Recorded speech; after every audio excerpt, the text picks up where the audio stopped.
China Coast Guard crushes Philippine vessels in Scarborough Showdown. Tensions explode at Huangyan Dao. Water cannons, near misses. Headlines flashed across Asia and the West as the world woke to crisis. Just past 5 a.m., the first rays of sunlight broke over the South China Sea.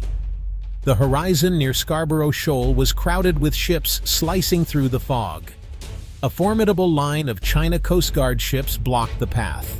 In that charged moment, history seemed to hang in the balance. For weeks, both sides stepped up patrols. Chinese ships shadowed every Philippine approach, warning, "This is Chinese territory. Leave immediately." The Philippine side stood firm. "We are in our own exclusive economic zone. Stand down." Each encounter raised the risk of a clash.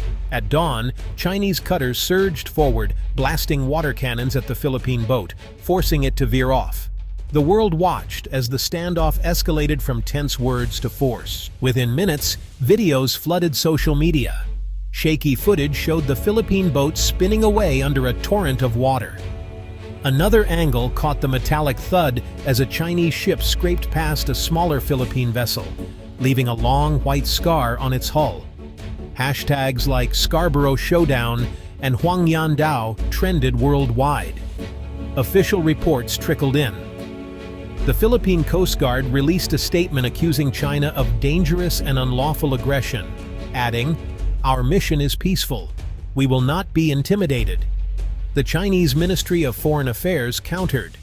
Chinese Coast Guard acted lawfully to protect national sovereignty. Philippine vessels illegally intruded. Eyewitnesses described chaos and fear. "We thought we would capsize," said a Philippine crew member, voice trembling in a radio interview. "The water cannons hit us like a wall." One Chinese officer, speaking anonymously, told Ping 24, "It was tense, but we had orders not to let them through. We followed protocol." As the sun rose higher, both sides pulled back slightly, battered but unbroken. The world was left to piece together what had happened, and what might come next. The Chinese government moved quickly to present its case. Scarborough Shoal has always been Chinese territory. Our Coast Guard exercised maximum restraint in enforcing the law, a spokesperson declared at a press conference in Beijing. State media released footage showing Chinese ships deploying water cannons, but emphasized that no live ammunition was used. The Philippines answered with equal force. President Maria Santiago addressed the nation, "We will not be bullied. Every inch of our territory and every Filipino life is worth defending." The Department of Foreign Affairs summoned the Chinese ambassador, filing a formal protest and calling the water cannon attack an act of violence. Both sides released photos and video. China highlighted maps and historical documents. The Philippines shared photos of injured sailors and damaged hulls. International journalists, allowed brief interviews with crew members, reported a mood of anger and defiance on both sides. Neither country showed signs of backing down. Statements grew sharper by the hour, even as diplomats worked behind the scenes to prevent further escalation. The roots of this standoff run deep. China claims Scarborough Shoal based on its so-called 9-dash line, which is a sweeping boundary that covers most of the South China Sea.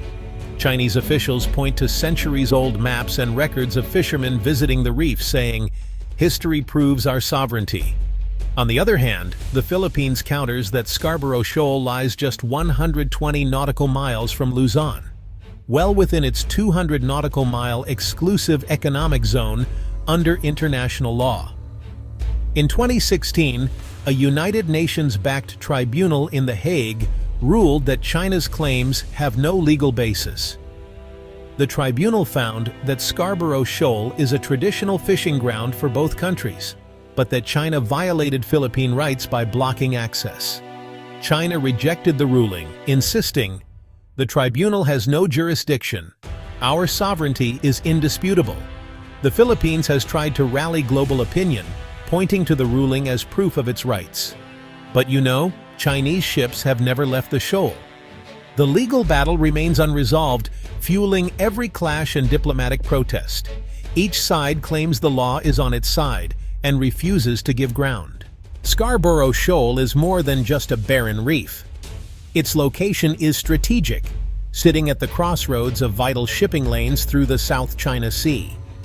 Over $3 trillion in trade flows through these waters every year. Control of the shoal means control over a key maritime gateway. The area is also rich in fish and, possibly, oil and gas deposits beneath its seabed. For Filipino fishermen, Scarborough Shoal is a lifeline.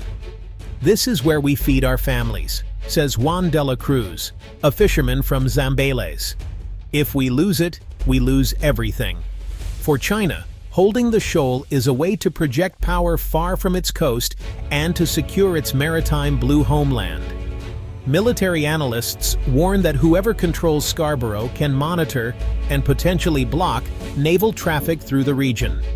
Some fear that China might build an artificial island or military base here, as it has elsewhere in the South China Sea. This small reef, claimed by both nations, has become a symbol of national pride and a potential flashpoint for war. This is not the first showdown at Scarborough Shoal. In 2012, a tense standoff ended with China taking de facto control. Since then, Philippine fisherfolk have often been blocked or harassed. Each new incident brings protests, talks, and sometimes promises of restraint. Diplomatic efforts continue, but progress is slow. Both sides have set up hotlines to manage crises. Sometimes they agree on joint fishing arrangements. More often, talks break down. "We want peace, but our sovereignty is not negotiable," said a Philippine negotiator last year. Recent years have seen a dangerous cycle. Every time the Philippines tries to assert its rights, by sending ships, building outposts, or appealing to allies, China responds with more patrols and stronger tactics. Occasionally, small gestures break the ice. In 2024, for example, both sides briefly allowed fishermen to share the lagoon after a typhoon. But the underlying dispute remains. Each standoff only hardens positions, making true compromise harder to achieve. The 2026 standoff quickly drew global attention. The United States condemned Chinese aggression and sent a Navy destroyer on a freedom of navigation patrol nearby. "We stand by our Philippine allies," said the U.S. Secretary of State. Australia, Japan, and the European Union called for restraint, urging respect for international law. China accused outside powers of stirring up trouble. State media warned that foreign intervention could bring disaster to the region. Meanwhile, ASEAN nations watched nervously. Some, like Vietnam and Indonesia, voiced support for the Philippines. Others remained silent, wary of angering Beijing. The United Nations called for dialogue. "All parties must avoid escalation and respect the 2016 ruling," said the Secretary General. On social media, activists worldwide shared hashtags and digital maps demanding justice and peace. The world's eyes remained fixed on Scarborough Shoal. What happens here could set the tone for Asia's future, or trigger a wider conflict. As the sun set over Scarborough Shoal, both sides pulled back, battered but defiant. Patrols continue, ships circling like sharks, radios buzzing with warnings. Both governments say they want peace, but neither will give up its claim. Rare moments of cooperation do happen. In the hours after the clash, crisis hotlines were activated. Both sides agreed to let injured sailors receive medical attention. For now, the lagoon is quiet, but every sailor knows this peace is fragile. The future hangs in the balance. Will diplomacy win, or will another spark ignite a wider conflict? For the people of both countries, and for the world, much is at stake. The struggle for Scarborough Shoal is far from over. It is a test of national pride, international law, and the world's ability to avoid another dangerous war at sea.